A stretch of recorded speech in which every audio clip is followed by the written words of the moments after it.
know if this bit of video is going to work because it's very windy today, but I wanted to share a little bit of this with you. So I'm out on Micah, and Micah, sometimes when I get on her, feels very backward. Her back feels up a little bit. She's a very tight, tense mare, and she doesn't want to go forward. So sometimes when I take her in the school, I have to send her around the arena just to help her loosen herself so that I can get some relaxation there. What I decided to do today was actually just bring her out down the road, and she didn't want to go forward at all, and some of you will know that her evasion is to rear and go up in the air, and she wanted to do that, but what I've done is I've just literally sent her forward. So it's quite not harsh, but she has to know that even if she's feeling tight and tense, the only way she's going to loosen off is by travelling forward. And then the more she goes forward, the more she'll be able to relax. So I've had to be quite direct with her. And every time that she felt like she was going to go up into the air, I had to give her a little tap with a stick. And it's not, you know, it's not a harsh tap. It's just, rather than nagging with my legs, I just put my leg on once, and if she doesn't go forward, she gets a tap with the stick so that she knows she has to go forward. So at the moment, she's still a bit tense and tight. So what I'm doing is just, I'm not worrying about where her head is so much. All I'm doing is focusing on how she feels through her body, and that she feels like she's travelling forward and carrying me, as opposed to having to think about every step because she doesn't want to go forward. And the second she hesitates, I give her a nudge again with my leg and then take my leg away, which is really, really important, because the worst thing you can do is nag, nag, nag. So I don't know whether you can tell from this, but she's quite tight and tense. I just find I'm going to hopefully bring you another little bit once I've taken her down the road and she's started to relax a little bit more. So we've just had a little trot, and what I feel with Micah when she is quite backward at me, what I feel underneath my seat, my legs, is that she leans against my left leg, and that is an indication to me that she's not travelling straight and travelling forward properly.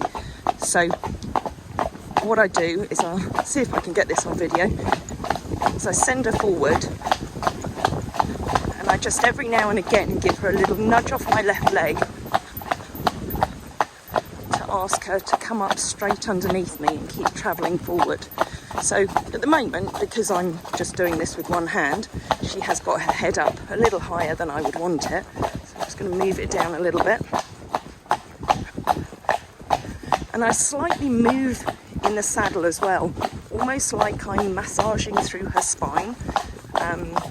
So not rocking from side to side, but just moving a little bit from side to side to help her spine loosen up and relax. So I sit very light on her back, but just that slight movement through my own body helps her to loosen her body. And the idea is that once we've been out down the lane and she's been able to stretch and loosen off, then we can go into the arena and do some more schooling work to work on her suppleness and her strength. So we're a little more relaxed now. The walk is still a little bit short, but we're getting there. But I find it fascinating working with her and Doubtson, who are like chalk and cheese, because Micah's one of those Friesians that has lots of natural energy. But when I start with Micah, there's lots of natural energy there, but she's using it in the way that I don't necessarily want her to, in that she just goes up and down on the spot as opposed to forward. Whereas Doubtson, she's very long and low, and I have to contain her to build up the energy during a session. So with Micah, I have to send her forward and get her stretching forward at the start of a session, and then I can work with her and work on her suppleness. Whereas with Doubtson, I have to start straight away at at the moment collecting her and generating the energy within her body, so that by the end of the session she's more energetic than she is at the start. But this is where they're all very interesting, they're all very different. Micah's a completely different personality. She loves her work, but she just finds it difficult to relax to start with. But once she does, she's like a different horse to ride.